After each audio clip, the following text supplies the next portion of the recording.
Magandang araw mga kaibigan. Bigyan natin ng reaksyon, opinion itong mga pahayag ni Attorney Sal Panelo at Attorney Ferdinand Topacio tungkol sa pag-apply ni Secretary Boying Remulla na maging ombudsman. May kanya-kanya silang pahayag.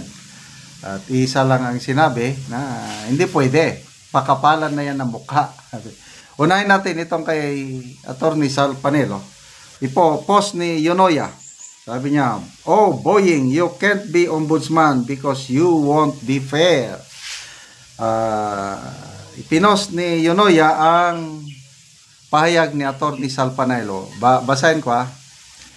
Hindi po pwedeng si Boying Remulla ang maging ombudsman. Kasi yung mga ginawa niya, nilabag niya ang karapatan ni Kibuloy, Bantag, Tebes, dating Presidente Duterte. Yun ay nagpapatunay na hindi siya magiging patas. Kailangan sa ombudsman may independence of mind, may integrity at mahusay, sumusunod sa batas, hindi yung ginagamit ang batas para iharas ang mga taong kalaban sa politika. Ayan, Attorney Salvador Panelo, July 2 nung binanggit niya ito. So, anong masasabi nyo dito sa hindi daw siya patas dahil yung naipakita niya na gawain nangyari kay Bantag, Tebes, Kibuloy, and PRRD. So, hindi pwede. Anyway, opinion lang ito ni Attorney Panelo. Depende pa rin sa Judicial and Bar Council kung isama nila si Secretary Boying Remulla sa i-recommend nila sa Pangulo, and ang final say ang Pangulo. So ito naman kay Attorney Topacio dito sa Facebook reel posted by Roberto Lenga Talyer. Sabi niya, pagkapaalan na ng mukha ang nangyayari dito sa Marcos administration. Okay, pakinggan natin ha. Marcos administration Para si Boying Remulla, may mga kaso sa ombudsman, gusto mag-ombudsman.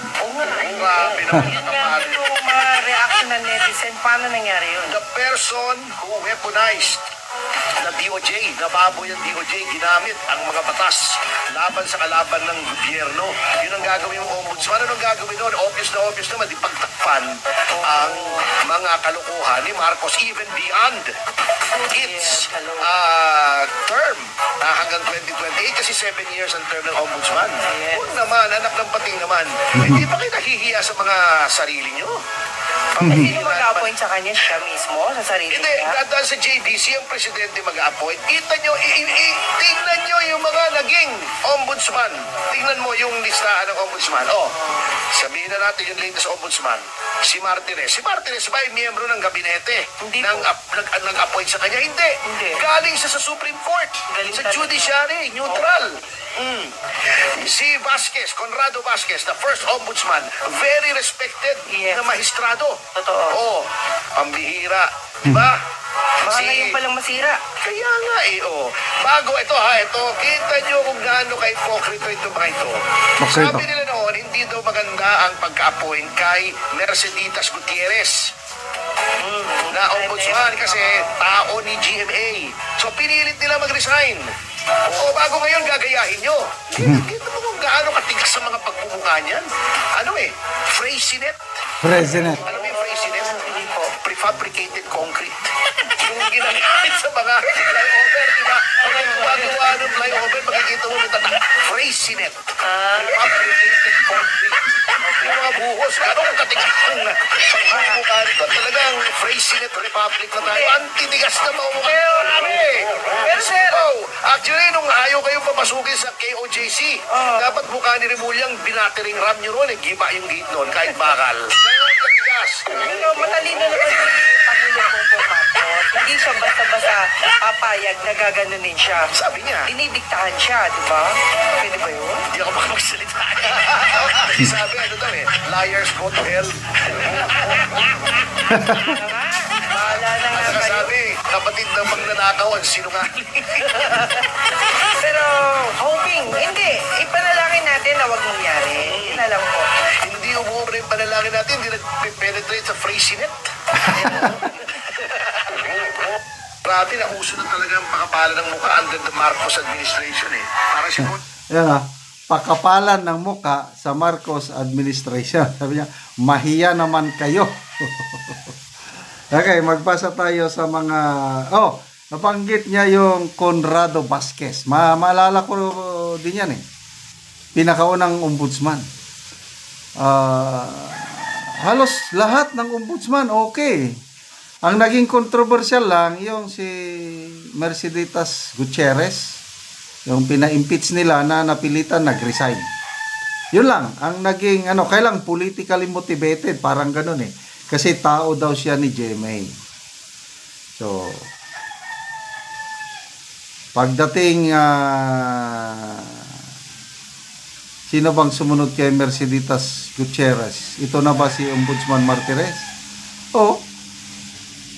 Pag ganyan ang ombudsman mo, talagang makakaasa ka talaga na patas.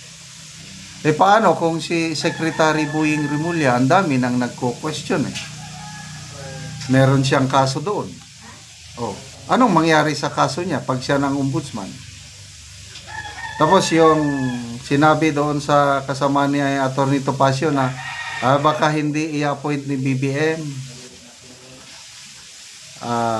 Ako, opinion ko lang ito. On the bag na yan. Huwag na tayong magtaka. Ang susunod nating ombudsman, si Secretary Boying Rimulya. Anong sabi ni Atty. Topacio? Preparasyon yan beyond 2028. Para kung ano man ang ikaso nila, kung sino ang magkaso. Example, maging presidente si BP Sara, ayun, rest back time. Kakasuhan kung anong ikaso, at least mayroon ng sa ombudsman. Okay? Salamat mga kaibigan sa inyong pagsubaybay sa ating channel.